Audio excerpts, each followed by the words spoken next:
Estamos de volta com Justiça em Foco, que hoje recebe o desembargador Osmair Couto, presidente do Tribunal Regional do Trabalho da 23ª Região, que funciona em Mato Grosso.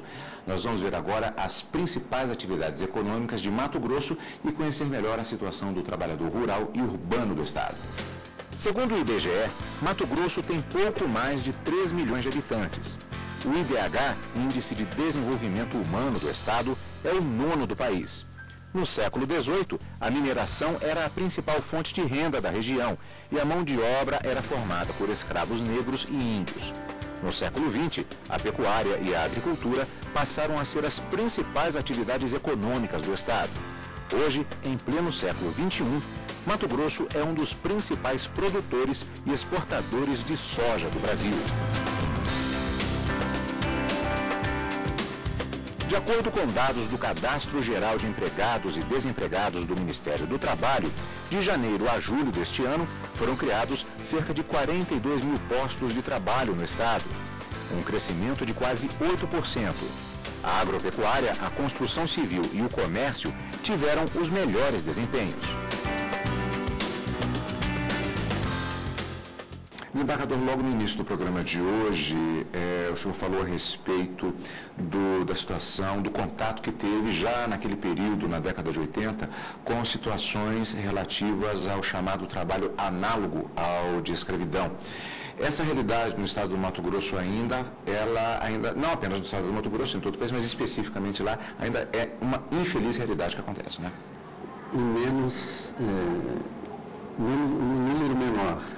Hoje, por exemplo, para se abrir uma área nova, precisa se derrubar aquela mata, os trabalhadores se instalam em barracos de lona provisórios no local, os refeitórios são montados ali mesmo, a água que eles tomam é de riacho das proximidades.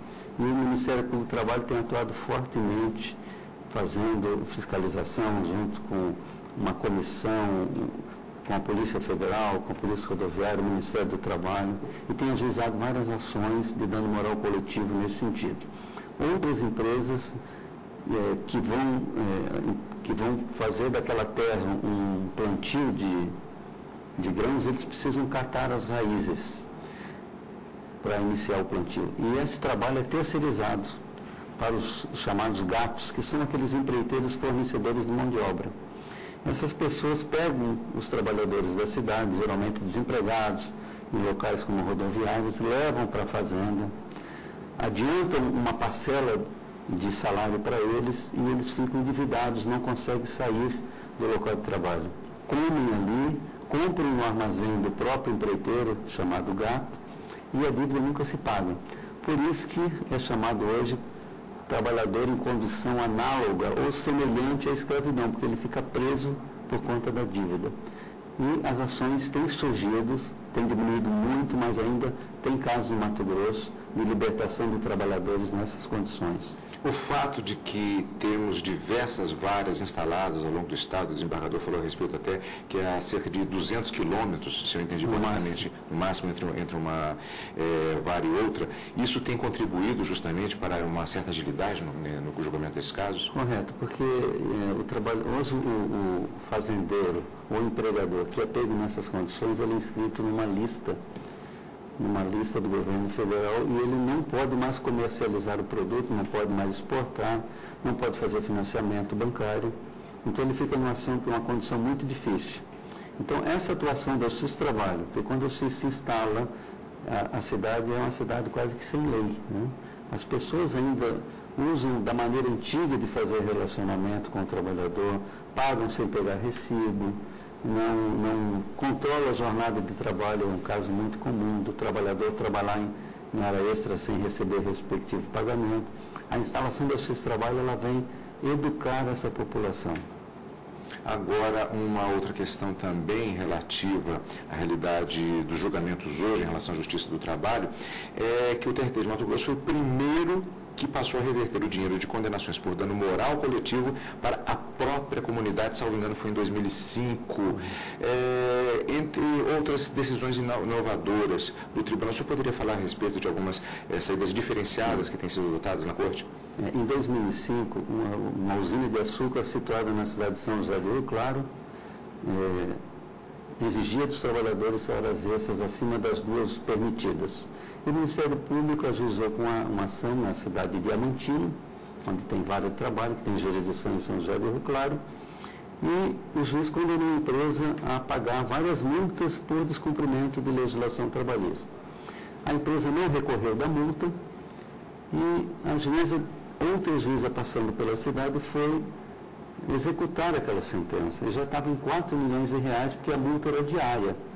O Ministério Público, então, pediu uma audiência para fazer um acordo com essa usina de açúcar e a empresa ofereceu 100 mil reais, o Ministério Público queria 400 mil, e o fazendeiro, o usineiro, o proprietário da usina, disse assim, olha, se for para ficar na cidade, eu pago até 1 milhão, em prol dos trabalhadores.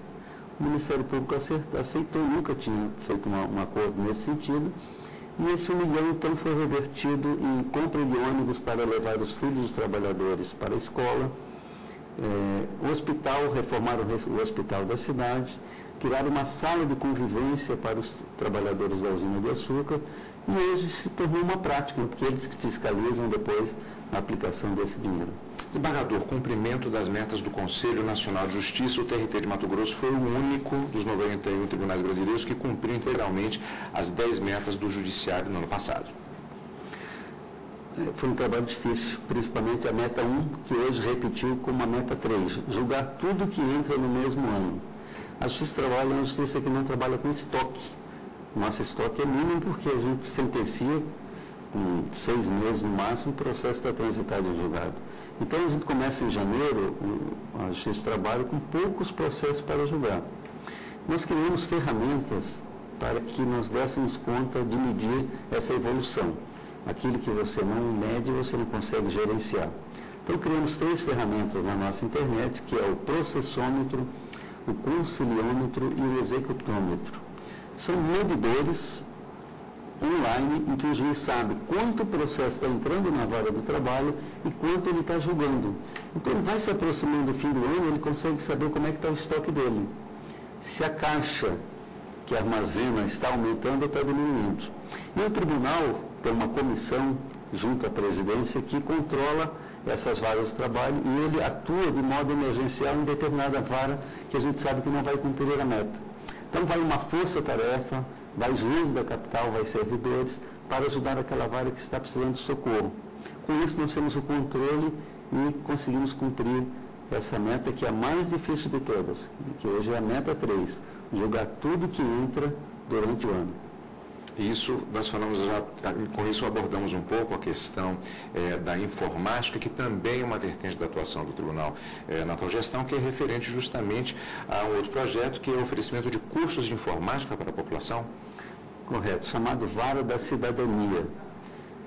Nós montamos em todas as varas do trabalho uma sala com computadores, fazemos um convênio com o município que cede um instrutor, e nós damos curso de informática para as pessoas carentes, menores, pessoas da terceira idade, inclusive índios. Tivemos um caso na Ilha do Bananal, a nordeste do estado, na cidade de São Félix do Araguaia, para fazer a inclusão digital dessas pessoas. Muitos saem dali com emprego já garantido.